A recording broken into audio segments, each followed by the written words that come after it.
একটু আইডিয়া নিয়ে দোকান আসলো এইটা এই পালের দোকান, দুইটা সবের দোকান আর পিছনের দোকান।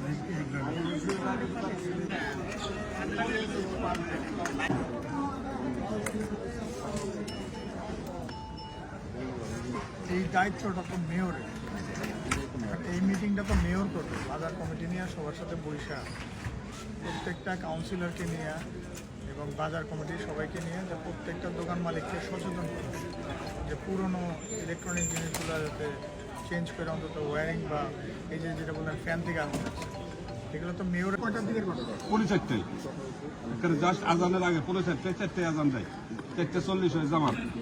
তারপরে আমি প্রথমে দিচ্ছি হলো আজম ভাইরে ফোন দিচ্ছি, তারপরে তো নেতৃস্থানীয় যারা আছে জাকির ভাইরে ফোন দিচ্ছি, জায়গা আছে।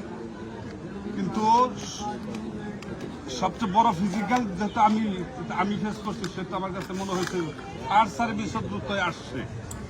পানি স্বল্পতার কারণে তাদের কিছু করার ছিল না, তাদের 2 ট্যাঙ্কি শেষ, চান্দরাটা শেষ, শেষ, তারা বেকার অবস্থায় বলে এদিকে দাও। খুব সময় মাননীয় প্রধানমন্ত্রী বলতেছে যে আপনারা জলাধারগুলা ভরাট করেন না, এই কথা তো কেউ শুনে না।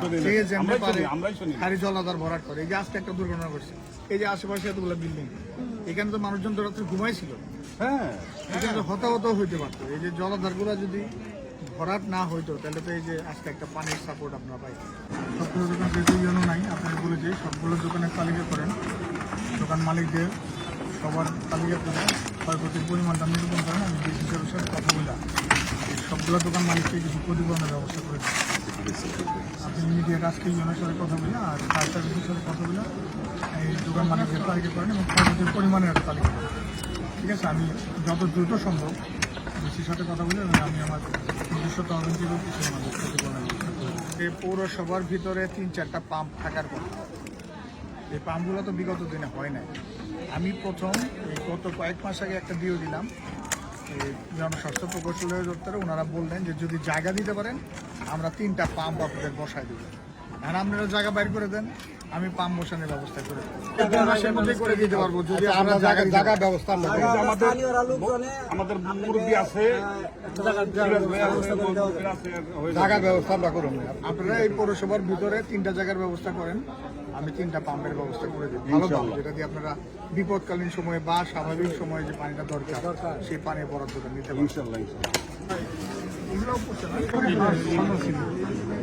রাস্তার উপরে যে দোকান, এই যে অনেক সময় দেখা যায় যে রাত্রেবেলা দোকান বন্ধ করলে রাস্তার উপর মালামাল থেকে যায়, এই ফায়ার সার্ভিসের গাড়িগুলো যাতে ঢুকতে পারে এই জন্য রাত্রেবেলা বলে দেবেন যে রাস্তায় যেন কোনো মালামাল না আসে।